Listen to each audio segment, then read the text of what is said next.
박도사 철학TV. 예, 여러분 반갑습니다. 박도사 철학방송입니다.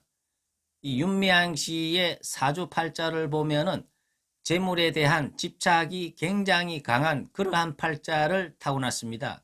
이 사람 같은 경우에는 을목일간인데요. 을목이라는 것은 굉장히 집착이 강한 그러한 일간이라고 볼 수가 있습니다.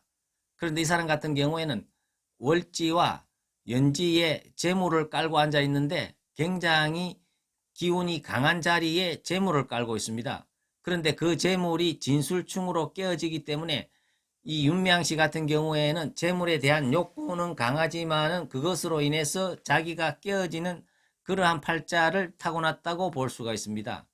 이 사람 같은 경우에는 정의연이라는 위안부 할머니들을 위한다는 명분 아래 단체를 만들어 가지고 국가로부터도 어마어마한 보조금을 받고 국민으로부터도 어마어마한 기부금을 받았지만은 그것을 제대로 회계를 처리를 하지 않아 가지고 많은 국민과 언론으로부터 지금 의혹을 사고 있습니다.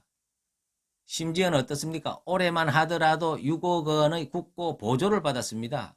그리고 이 앞전에는 국고 보조를 13억을 받아가지고 5억 3,800을 신고를 하고 8억 가까운 돈을 누락을 시켰습니다. 누락이 됐다는 것은 한마디로 돈의 행방이 없다는 것입니다.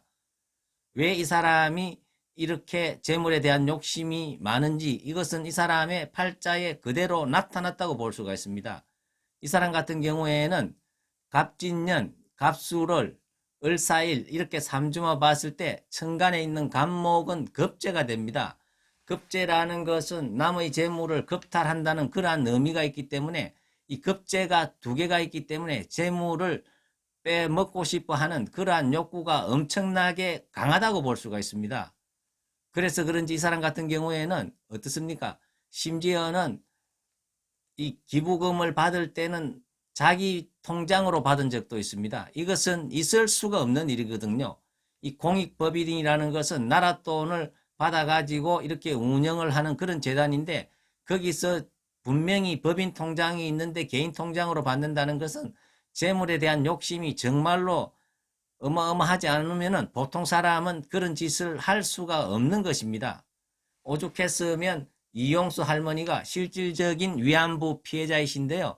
이분이 이제 나이가 92세인데 28년간 이 윤미향 씨하고 같이 일을 했지만은 참다 도저히 참을 수가 없어가지고 1년 넘게 이분이 고민을 하다가 기자회견을 해가지고 폭로를 한 것입니다. 이용수 할머니가 폭로를 하지 않았으면은 우리 국민들은 이렇게 회계 부정이 의혹이 있는지 알 수가 없는 것입니다. 이런 단체에 문재인 대통령 정부 들어가지고 40배나 이렇게 국고 보조가 증액이 됐다는 것은 정말 피 같은 돈이 정말 어디로 가는지 우리 국민은 답답할 수밖에 없다. 이렇게 볼 수가 있습니다. 어쨌거나 제가 이 윤미향 씨의 성향으로 봐서는 이 사람은 재물에 대한 욕심이 엄청납니다.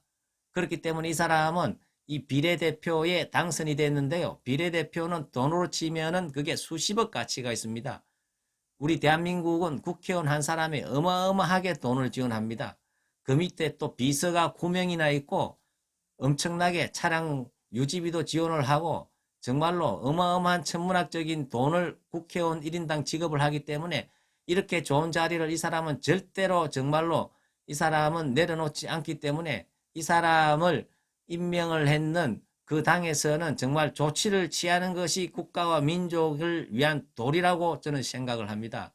어쨌거나 윤미향 씨는 지금까지 돈의 들어오고 나가는 입출금을 국민한테 밝히는 것이 그게 정확한 도리라고 우리는 볼 수가 있는 것입니다. 그리고 국민은 요구할 수 있습니다. 국가의 돈을 마음대로 보고를 안 하고 쓴다는 것은 있을 수가 없는 그러한 일이라고 볼 수가 있습니다. 예, 감사합니다.